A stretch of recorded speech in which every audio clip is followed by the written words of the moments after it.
I've had this theory for a long time, we'll see where it goes. I believe in the theory strongly. It's on a kind of a not so important topic, but maybe something interesting will come out of it. So theory is TV shows, particularly comedies, but it could apply to other shows too, like dramas. The theory is, and it's not a new theory per se, it's just kind of my take on it. If you've ever heard the phrase jump the shark, which is kind of a similar theory, is that TV shows hit this point where they start to deteriorate. The quality starts to go down pretty significantly. And they could be really good TV shows for, 1, 2, 3, 4 seasons. And then at some point, and I forget exactly where that phrase came from. I think there was a show where literally somebody jumped over a shark, and like the absurdity of it, just like it became the phrase to say, like, when things just get ridiculous and it's just silliness at that point, the show's not that good anymore. But the idea is at some point shows hit that. So it's kind of building on that. And I see it often in comedies. But it's the way in which it plays out that I find interesting. So the one I always think about, there's two probably that I often think about. Friends, the show Friends, is probably the big one. But you could do other shows, The Office, Modern Family. I think there's a lot of shows that fall into this category where the show starts, meaning season 1, season 2, what have you, and it's really successful. It's really funny.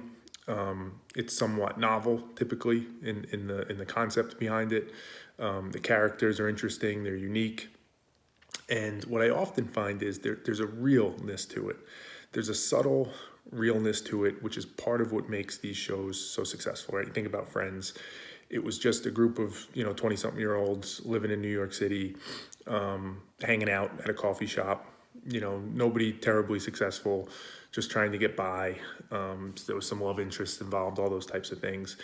And, the show was about the realness, right? The relationships, the stories that kind of happen, the actions, the activities, and the humor, at least from my perspective, was so strong because it was rooted in an honesty, in like a genuineness, in a realness to it.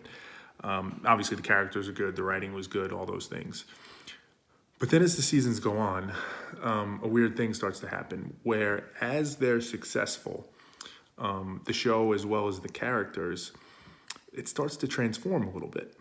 And I guess the way I would put it is that realness, you start to lose that realness, right? And what you see, what I saw in that show is, Ross was one of the main characters. I'll use him in this example. They start to become a caricature of themselves, right? The part that they're playing. So in the earlier seasons, Ross was kind of like a nerdy, goofy, but kind of lovable, a little bit crazy, kind of strong, high emotions character. And in all the different situations he was in, those characteristics often made it interesting and funny.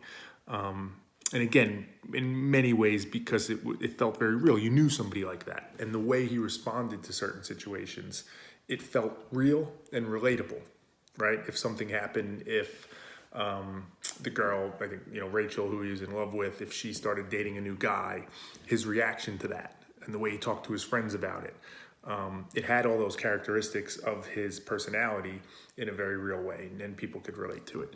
By the later seasons, it became so extreme, right? The things that people found funny, he almost doubled down on those. The writers doubled down on those to the point where it lost its realness.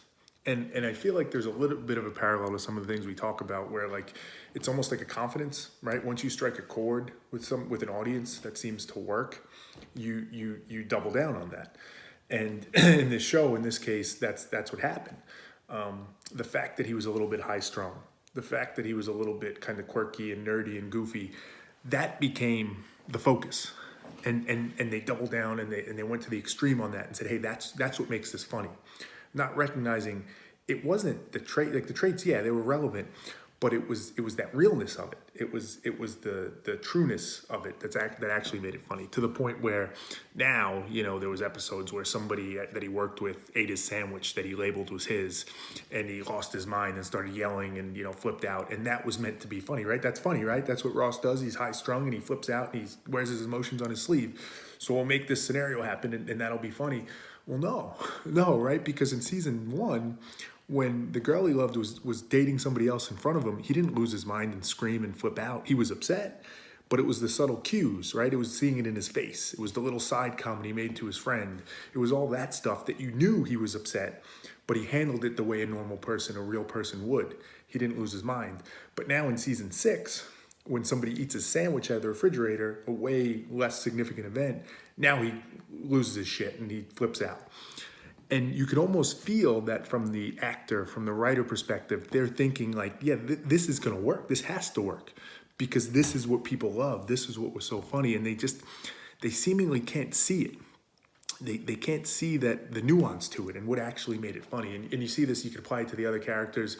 The Office I talked about is another show where, you know, it's coming from Ricky Gervais and kind of that British humor initially when it came to America and Steve Carell, it started off so subtle and so kind of undercover comedy, and sometimes you'd miss jokes, and it wasn't like slapstick over the top humor, and that's what made it so good. And then again, by season 5, 6, the characters became like zany, like again, just not even real people anymore, just exaggerated versions of themselves, and exaggerated in the things that made them funny in the earlier seasons. And the obvious one in that is there's a character, Jim, and he was very kind of I guess reserved to some extent, but you know, the idea was they were filming a documentary, so he would often kind of look at the camera and make a face, and you know, as something ridiculous was said or whatever.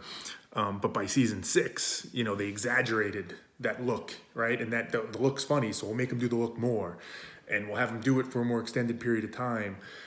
But that was nowhere near as funny as in season 1 when it was just a subtle look and some people didn't even notice it. That's what made it funny.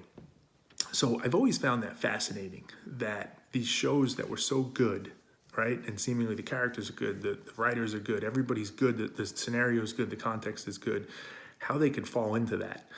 But it would appear to be a similar trap of the mind, if you will, that we see in other situations that we talk about, where that success, that confidence, that need to keep getting the positive feedback clouds your mind and clouds your ability to see what's working and what isn't.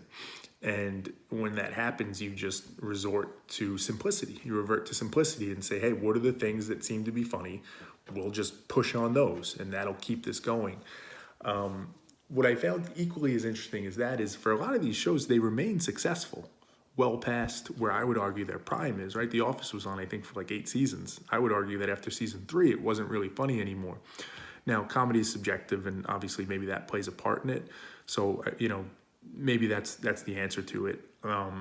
Maybe they're just smarter than me. Maybe my analysis here is just off, and I don't know what I'm talking about, because the shows I'm talking about are hugely successful. I mentioned Modern Family too. But regardless of that, I think any observer would acknowledge that there is a change into how the show is written and portrayed. And that's really what I find interesting is that phenomenon. And, you know, it makes you wonder how many things, these flaws of the mind and how our mind works, how many things they impact on a regular basis, right? In this case, it's somewhat, you know, a silly topic of a TV show. But it seems to just infiltrate into so many things, right? Where characters and writers seemingly don't even realize that what they're doing, or maybe worse yet, they do realize, but they don't have the ability to step back and see why that's probably not getting them to the objective or the thing they want to achieve. They think they're making the right decision, right? They have confidence in that. They feel like they've done something successful, so they know, they understand what's funny and what works. But it starts to dissipate. You start to lose it.